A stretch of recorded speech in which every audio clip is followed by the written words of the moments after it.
Field വർക്കറിൻ്റെ mains എക്സാമുമായിട്ട് ബന്ധപ്പെടുത്തിയിട്ട് special ടോപ്പിക്കിൽ നിന്ന് ചോദിക്കാൻ സാധ്യതയുള്ള ഏറ്റവും പ്രധാനപ്പെട്ട ചോദ്യങ്ങളാണ് നമ്മൾ ഇന്ന് ഈ വീഡിയോയിൽ ഡിസ്കസ് ചെയ്യാനായിട്ട് പോകുന്നത്.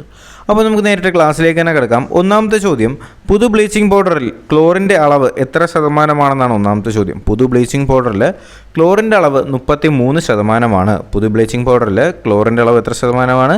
33% പുതു ബ്ലീച്ചിങ് പൗഡറിലെ ക്ലോറിൻ്റെ അളവ്.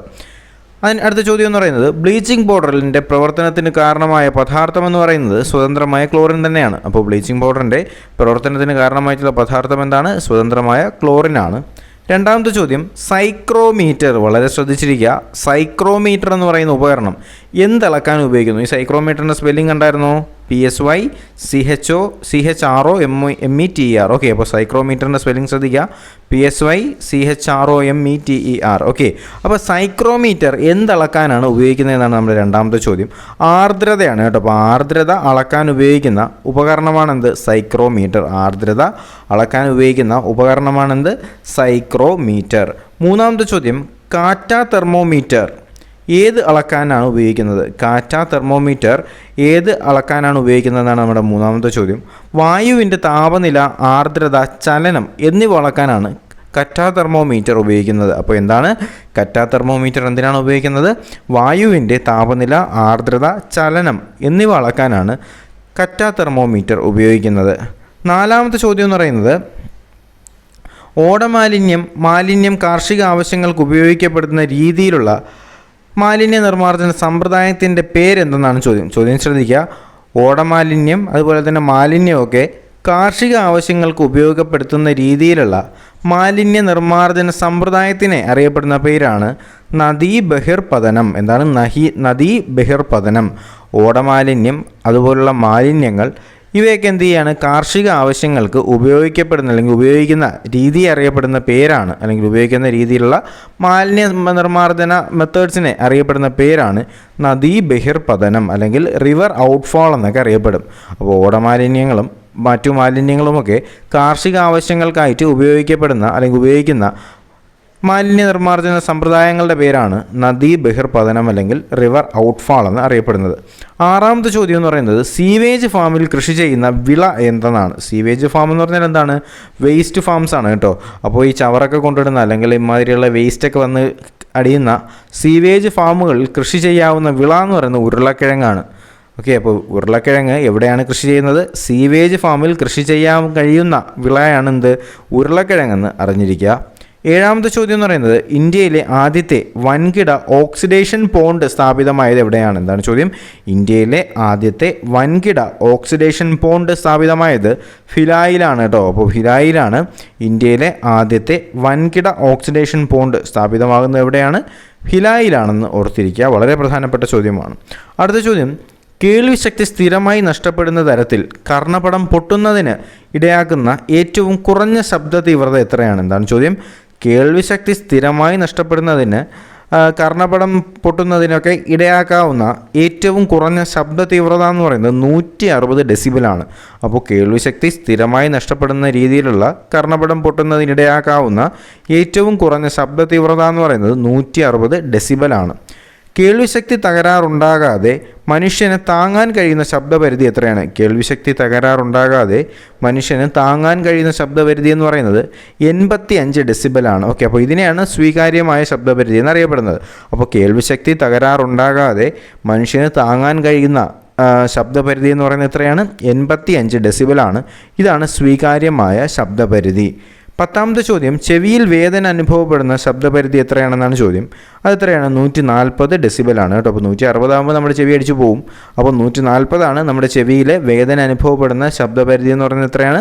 140 ഡെസിബലാണ്. ചെവിയിൽ വേദന അനുഭവപ്പെടുന്ന ശബ്ദപരിധിയാണ് 140 ഡെസിബൽ. അടുത്ത ചോദ്യം, എത്ര ഡെസിബൽ പരിധിയിലുള്ള ശബ്ദം സ്ഥിരമായി കേൾക്കുന്നതാണ് കേൾവിശക്തി നഷ്ടപ്പെടുവാൻ കാരണം? എന്താണ് ചോദ്യം? എത്ര ഡെസിബൽ പരിധിയിൽ നിന്നുള്ള ശബ്ദം സ്ഥിരമായി കേൾക്കുന്നതാണ് കേൾവിശക്തി നഷ്ടപ്പെടുവാൻ കാരണം എന്നാണ് ചോദ്യം. 100 ഡെസിബലാണ് കേട്ടോ. അപ്പോൾ സ്ഥിരമായിട്ട് 100 ഡെസിബലൊക്കെ കേട്ടുകൊണ്ടിരിക്കുകയാണെങ്കിൽ നമ്മുടെ ചെവി എന്ത് ചെയ്യും? അടിച്ചു പോകാനായിട്ടുള്ള സാധ്യതകളുണ്ട്. അപ്പോൾ സ്ഥിരമായി 100 ഡെസിബൽ ശബ്ദം കേൾക്കുകയാണെങ്കിൽ എന്ത് സംഭവിക്കും? നമ്മുടെ ഇയർ ഡ്രം അല്ലെങ്കിൽ കർണപടമൊക്കെ പൊട്ടാനും നമ്മുടെ ചെവിയുടെ കേൾവിശക്തി പൂർണ്ണമായി നഷ്ടപ്പെടാനും സാധ്യതകളുണ്ട്. 12ാമത്തെ ചോദ്യം എന്ന് പറയുന്നത് വളരെ താഴ്ന്ന വായു പ്രവേഗങ്ങൾ രേഖപ്പെടുത്തുന്നതിനുള്ള ഉപകരണം എന്താണെന്നാണ് ചോദ്യം. എന്താണ് വളരെ താഴ്ന്ന വായു പ്രവേഗങ്ങൾ രേഖപ്പെടുത്തുന്നതിനുള്ള ഉപകരണം എന്ന് പറയുന്നത് കറ്റ തെർമോമീറ്ററാണ്. നമ്മൾ നേരത്തെ പഠിച്ചായിരുന്നു കാറ്റിൻ്റെ വേഗത, കാറ്റിൻ്റെ പ്രവേഗം, അതുപോലെ ചലനം എന്നിവയെ അളക്കാനായിട്ട് ഉപയോഗിക്കുന്ന ഉപകരണമാണെന്ത്? കറ്റ തെർമോമീറ്റർ. അതുപോലെ തന്നെ വളരെ താഴ്ന്ന വായു പ്രവേഗങ്ങൾ രേഖപ്പെടുത്തുന്നതിനുള്ള ഉപകരണവും എന്ത് തന്നെയാണ്? കറ്റ തെർമോമീറ്റർ തന്നെയാണ്. വളരെ താഴ്ന്ന വായു പ്രവേഗങ്ങൾ രേഖപ്പെടുത്തുന്നതിനുള്ള ഉപകരണവും കറ്റ തെർമോമീറ്റർ ആണെന്ന് അറിഞ്ഞിരിക്കുക. അടക്കം പറച്ചിൽ അല്ലെങ്കിൽ വിസ്പറിംഗ് ഉളവാക്കുന്ന ശബ്ദപരിധി എത്രയാണ്? അടക്കം പറച്ചിൽ അല്ലെങ്കിൽ വിസ്പറിംഗ്, നമുക്കറിയാം നമ്മൾ രഹസ്യം പറയുന്നതാണ്. അപ്പോൾ അടക്കം പറച്ചിൽ അല്ലെങ്കിൽ വിസ്പറിംഗ് ഉളവാക്കുന്ന ശബ്ദപരിധി എന്ന് പറയുന്നത് 20 തൊട്ട് 30 ഡെസിബിൾ വരെയാണ്. ഓക്കെ, അടക്കം പറച്ചിൽ അല്ലെങ്കിൽ വിസ്പറിംഗ് ഉളവാക്കുന്ന ശബ്ദം എത്രയാണ്? 20 മുതൽ 30 ഡെസിബിൾ വരെയാണ്. 14ാമത്തെ ചോദ്യം, പേപ്പട്ടി വിഷത്തിന് കാരണമാകുന്ന രോഗാണു എന്താണ് ചോദ്യം? പേപ്പട്ടി വിഷത്തിന് കാരണമാകുന്ന രോഗാണു എന്താണ്? ലൈസ വൈറസ് ടൈപ്പ് 1 ആണ്. വളരെ അധികം ശ്രദ്ധിച്ചിരിക്കുക, ലൈസ വൈറസ് ടൈപ്പ് 1 ആണ്. നമ്മുടെ പേപ്പട്ടി വിഷത്തിന് കാരണമാകുന്ന രോഗാണുവാണ് ലൈസ വൈറസ് ടൈപ്പ് 1. 15ാമത്തെ ചോദ്യം, ഡെങ്കിപ്പനിയുടെ മുഖ്യ അണുവാഹകം എന്താണ് ചോദ്യം? ഡെങ്കിപ്പനിയുടെ മുഖ്യ അണുവാഹകൻ എന്താണെന്നാണ് ചോദ്യം? ഈഡിസ് ഈജിപ്റ്റി ആണ്. അപ്പോൾ ഡെങ്കിപ്പനി ഉണ്ടാക്കുന്നത് എന്താണ്? ഈഡിസ് ഈജിപ്റ്റി ആണെന്ന് അറിഞ്ഞിരിക്കുക. 16ാമത്തെ ചോദ്യം, API എന്നാൽ എന്താണ്? ആനുവൽ പാരാസൈറ്റിക് ഇൻസിഡൻസ് ആണ് കേട്ടോ. അപ്പോൾ എന്താണ് API? Annual parasitic incidents. ഇങ്ങനത്തെ ചോദ്യങ്ങൾ വേണം ശ്രദ്ധിക്കാനായിട്ട്. API എന്ന് പറഞ്ഞാൽ എന്താണ്? ആനുവൽ പാരാസൈറ്റിക് ഇൻസിഡൻസ് ആണ് API. ഓക്കെ, അപ്പോൾ API എന്താണ്? ആനുവൽ പാരാസൈറ്റിക് ഇൻസിഡൻസ് ആണ് API. 17ാമത്തെ ചോദ്യം, ഒരു വിമാനത്താവളത്തിന് ചുറ്റുമായി മഞ്ഞപ്പനി ബാധ നിയന്ത്രണ പ്രവർത്തനങ്ങൾ എത്ര അകലത്തിനുള്ളിൽ നടത്തണമെന്നാണ് ചോദ്യം? 200 മീറ്റർ അകലത്തിനുള്ളിലാണ് കേട്ടോ. അപ്പോൾ ഒരു വിമാനത്താവളത്തിന് ചുറ്റുമായിട്ട് മഞ്ഞപ്പനി ബാധ പ്രവർത്തനങ്ങൾ എത്ര മീറ്റർ ചുറ്റളവിലാണ് നടത്തേണ്ടത്? 200 മീറ്റർ പരിധിയിലാണ് എന്ത് ചെയ്യേണ്ടത്? ഒരു വിമാനത്താവളത്തിന് ചുറ്റുമായിട്ട് മഞ്ഞപ്പനി ബാധ നിയന്ത്രണ പ്രവർത്തനങ്ങൾ എത്ര അകലത്തിനുള്ളിലാണ് നടത്തേണ്ടത്? 200 മീറ്റർ അകലത്തിനുള്ളിലാണ് നടത്തേണ്ടതെന്ന് അറിഞ്ഞിരിക്കുക. 18ാമത്തെ ചോദ്യം, നഗരമേഖലകളിൽ മലേറിയ പരത്തുന്ന മുഖ്യ രോഗാണു എന്താണ്? നഗരമേഖലകളിൽ മലേറിയ പരത്തുന്ന മുഖ്യ രോഗാണുവാണ് അനോഫിലിസ് സുണ്ടോക്സ്. ഓക്കെ, അപ്പോൾ എന്താണ്? അനോഫിലിസ് കൊതുകുകളാണ്, അതിൻ്റെ ഫുൾ നെയിമാണ് അനോഫിലിസ് സുണ്ടോക്സ്. ഓക്കെ, അപ്പോൾ നഗരമേഖലകളിൽ മലേറിയ പരത്തുന്ന മുഖ്യ രോഗാണു ഏതാണ്? അനോഫിലസ് സുണ്ടേക്സ് ആണെന്ന് അറിഞ്ഞിരിക്കുക. അനോഫിലസ് സുണ്ടേക്സ്, നഗരമേഖലകളിലെ മലേറിയ അനോഫിലസ് സുണ്ടേക്സ്. ഓക്കെ അല്ലേ?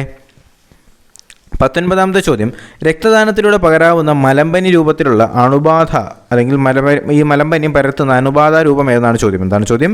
രക്തദാനത്തിലൂടെ പകരാവുന്ന മലമ്പനി പരത്തുന്ന അണുബാധ രൂപം ഏതെന്ന് ചോദിക്കുകയാണെങ്കിൽ അത് ട്രോഫോസോയിറ്റ് ആണ് കേട്ടോ. അപ്പോൾ ട്രോഫോസോയിറ്റ് ആണ് അല്ലെങ്കിൽ നമ്മുടെ രക്തദാനത്തിലൂടെ പകരാൻ സാധ്യതയുള്ള മലമ്പനി പരത്തുന്ന അണുബാധ രൂപമാണ് ട്രോഫോസോയിറ്റ്. രക്തദാനത്തിലൂടെ പകരാവുന്ന മലമ്പനി പരത്തുന്ന അണുബാധ രൂപമാണ് ട്രോഫോസോയിറ്റ്. 20ാമത്തെ ചോദ്യം എന്ന് പറയുന്നത്, ഗർഭാവസ്ഥയിൽ ക്ലോറോക്വിൻ ഫലപ്രദം അല്ലാതെ വരുന്ന മലമ്പനിക്ക് അല്ലെങ്കിൽ മലേറിയയ്ക്ക് ഉപയോഗിക്കാവുന്ന ഔഷധം എന്താണെന്നാണ് ചോദ്യം? എന്താണ് ചോദ്യം? ഗർഭാവസ്ഥയിൽ ക്ലോറോക്വിൻ ഫലപ്രദം അല്ലാതെ വരുന്ന മലേറിയയ്ക്ക് ഉപയോഗിക്കാൻ കഴിയുന്ന ഔഷധമാണ് മെഫ്ലോക്വിൻ. ഓക്കെ, അപ്പോൾ ക്ലോറോക്വിൻ മെഫ്ലോക്വിൻ എന്ന് ഓർത്തിരുന്നത്. അപ്പോൾ നമ്മുടെ ഈ ഒരു മലേറിയയ്ക്ക് മരുന്നായിട്ട് കൊടുക്കുന്നതാണ് ക്ലോറോക്വിൻ. അപ്പോൾ നമുക്കറിയാം നമ്മുടെ കോവിഡുമായിട്ടൊക്കെ ബന്ധപ്പെടുത്തിയിട്ട് ആദ്യം കൊടുത്തുകൊണ്ടിരുന്ന ക്ലോറോക്വിൻ തന്നെയാണ്. അപ്പോൾ ഈ ഒരു ക്ലോറോക്വിന് ഫലപ്രദമല്ലാത്ത അവസ്ഥയിൽ എന്ന് വെച്ചാൽ ഗർഭിണിയാവുന്ന അവസ്ഥയിൽ ക്ലോറോക്വിൻ ഫലപ്രദമല്ലാതെ വരികയാണെങ്കിൽ എന്ത് ചെയ്യും? മെഫ്ലോക്വിന് കൊടുക്കാനായിട്ടുള്ള സാധ്യതകളുണ്ട്. ഓക്കെ അല്ലേ? അപ്പോൾ ഇത്രയാണ് ഈ ഒരു സ്പെഷ്യൽ വർക്ക്, നമ്മുടെ ഫീൽഡ് വർക്കറിൻ്റെ സ്പെഷ്യൽ ടോപ്പിക്കുമായിട്ട് ബന്ധപ്പെടുത്തിയിട്ടുള്ള ഏറ്റവും പ്രധാനപ്പെട്ട ടോപ്പ് 10 ക്വസ്റ്റ്യൻസ് എന്ന് പറയുന്നത്. അപ്പോൾ തീർച്ചയായിട്ടും ഈ ഒരു സീരീസ്, ഈ ഒരു ഫീൽഡ് വർക്കറിൻ്റെ ഈ ഒരു കണ്ടിന്യൂസ് സീരീസ് വീഡിയോസ് നിങ്ങൾക്ക് വേണമെങ്കിൽ തീർച്ചയായിട്ടും താഴെ കമൻസ് ആയിട്ട് രേഖപ്പെടുത്തുക. അതുപോലെ തന്നെ വീഡിയോ ലൈക്ക് ചെയ്യാതെയും ചാനൽ സബ്സ്ക്രൈബ് ചെയ്യാതെയും കാണുന്നവർ തീർച്ചയായിട്ടും അത് ചെയ്യുക. അതുപോലെ നമ്മുടെ ടെലഗ്രാം ഗ്രൂപ്പിൽ നിങ്ങൾ ഇതുവരെ ജോയിൻ ചെയ്തിട്ടില്ല എന്നുണ്ടെങ്കിൽ അതിനുള്ള ലിങ്ക് ഞാൻ ഡിസ്ക്രിപ്ഷൻ ബോക്സിൽ കൊടുത്തിട്ടുണ്ട്. തീർച്ചയായിട്ടും നിങ്ങൾ നമ്മുടെ ടെലഗ്രാം ഗ്രൂപ്പിലേക്ക് ജോയിൻ ചെയ്യുക. നോട്ടിഫിക്കേഷൻസും ബാക്കി കാര്യങ്ങളും എല്ലാം നമ്മുടെ ടെലഗ്രാം ഗ്രൂപ്പിൽ എപ്പോഴും അപ്ഡേറ്റഡ് ആയിരിക്കും. അപ്പോൾ തീർച്ചയായിട്ടും നമുക്ക് അടുത്തൊരു ക്ലാസ്സും വീഡിയോയൊക്കെ ആയിട്ട് ഉടനെ തന്നെ കാണാം. നമ്മുടെ സിവിൽ പോലീസ് ഓഫീസറിൻ്റെ ക്ലാസ് തീർച്ചയായിട്ടും നമ്മൾ നാളെ തൊട്ട് തന്നെ തുടങ്ങുന്നതായിരിക്കും. ഇന്ന് ഇത്രയും ദിവസം 2-3 ദിവസത്തെ ബ്രേക്ക് വന്നു, എനിക്കറിയാം.